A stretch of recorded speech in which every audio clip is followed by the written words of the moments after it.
Welcome to BizTech's Technology Show. Today we have Tristan Chiappini. He's the Vice President of APAC at PPRO. Now, founded in 2006, PPRO is a leading provider of local payment infrastructure, enabling businesses to accept a wide range of local payment methods around the world. Now, to tell us more, Tristan, welcome to the show. Thank you, Brian.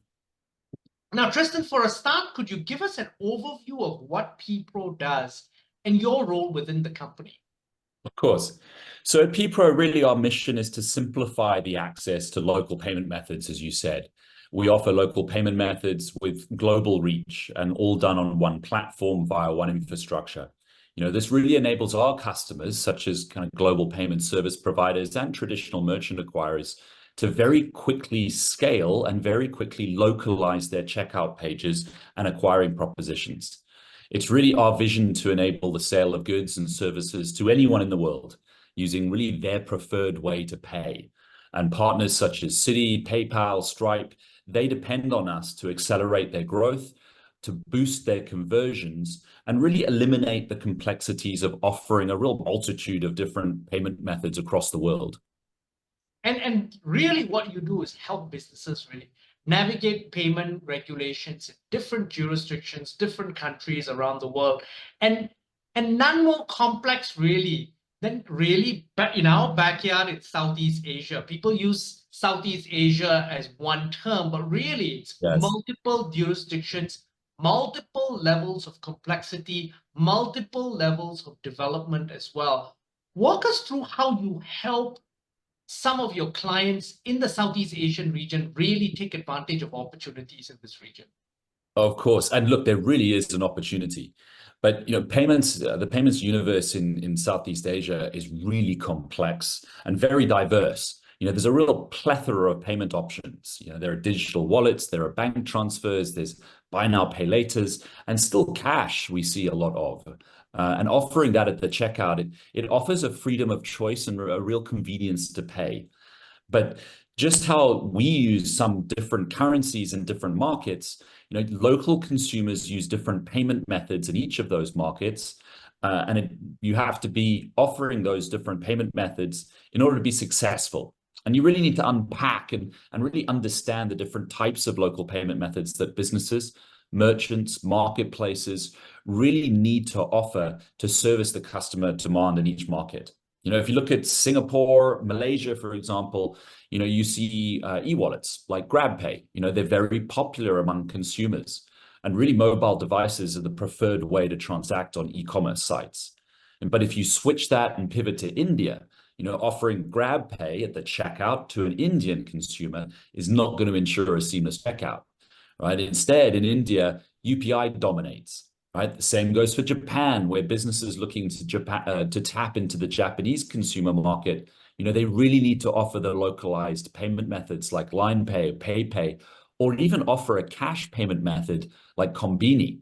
Because surprisingly, in Japan, more than 10% of consumers still want to pay cash for their online transactions. And that's also the case in some markets in Southeast Asia, isn't it? Because cash is still a big component of how settlements are made. It really is. But, switching to regulation, you're seeing a lot of governments and regulators sponsor the use of digital payment methods across the region.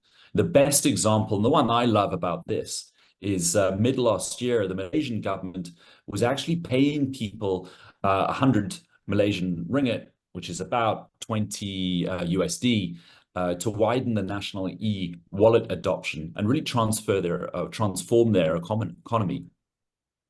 Yeah, and I think that's an example of really forward thinking as well. There are key benefits around obviously reducing friction around payment when governments go into that direction.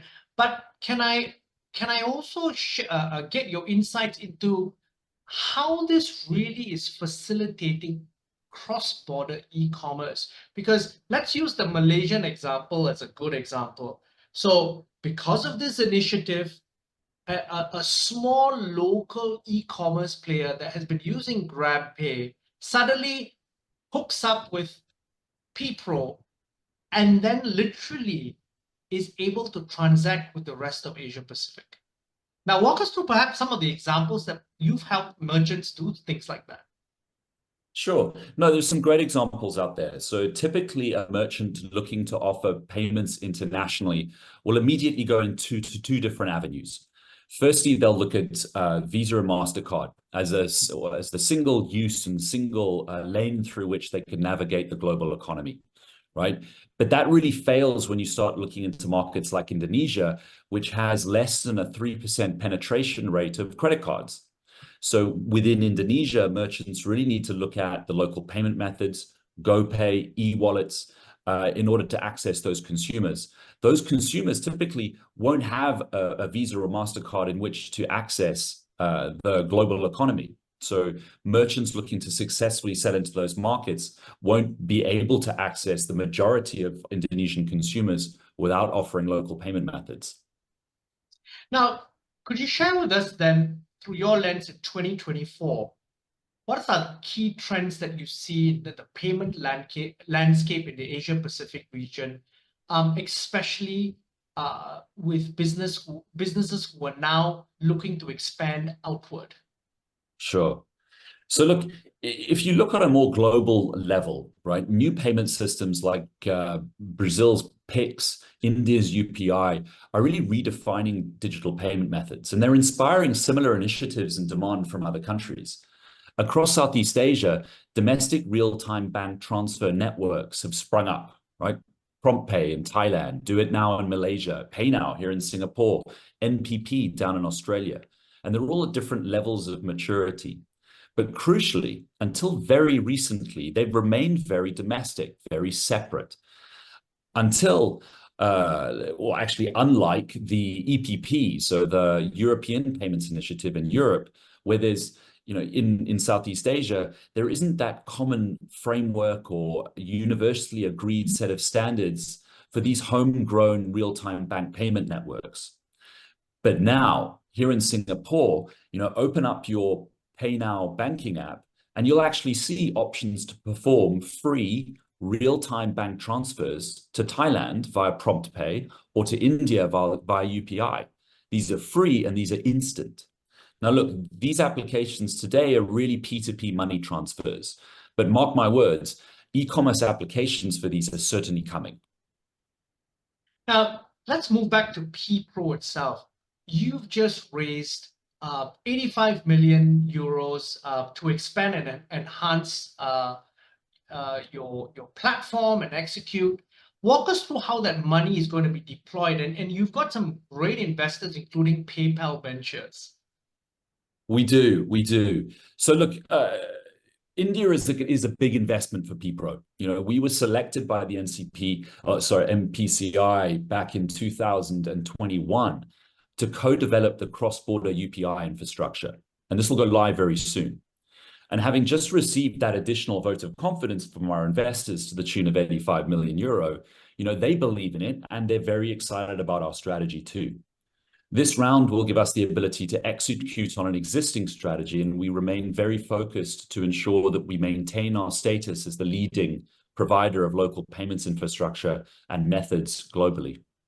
Now, given your remit, looking ahead, this is 2024. India is obviously very important to you, as you've just outlined. Yes. What other markets are critical execution points for 2024 in the APAC region? Yeah, looking ahead, APAC is one of the fastest growing regions for PPRO, and one that we'll continue to invest in. We expect to grow and really build our presence in the countries that we're already in, but also to increase that presence into new countries within the region. An ongoing major source of inspiration and growth for us is China. Chinese shoppers buy a massive 29% of all of their retail purchases, which is worth about $2.8 trillion from e-commerce sites. And by 2027, that'll increase to almost 5 trillion. Cards and cash is really on the decline in China, with less than 1 in 4 people using cards or cash to actually pay. Take our very real example of our employees on team in China. Generally they transfer 95% of their salaries straight out of their bank accounts into their e-wallets. And businesses really need to adapt to these types of trends in order to tap into a huge e-commerce market that is China. That is incredible. That's something really new that 95% of their salaries go straight into an e-wallet. That's phenomenal. Tristan, this has been a fascinating conversation. And that nugget was just one of several nuggets throughout this interview. But before we leave, any final thoughts you'd like to leave the audience with? Yeah, perhaps something around India. India is a market that we see massive potential from. Our research shows that it's already worth $81 billion in 2023, so last year.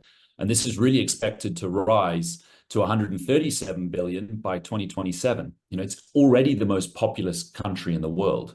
And digital payment methods are continuing to be the leading form of payments.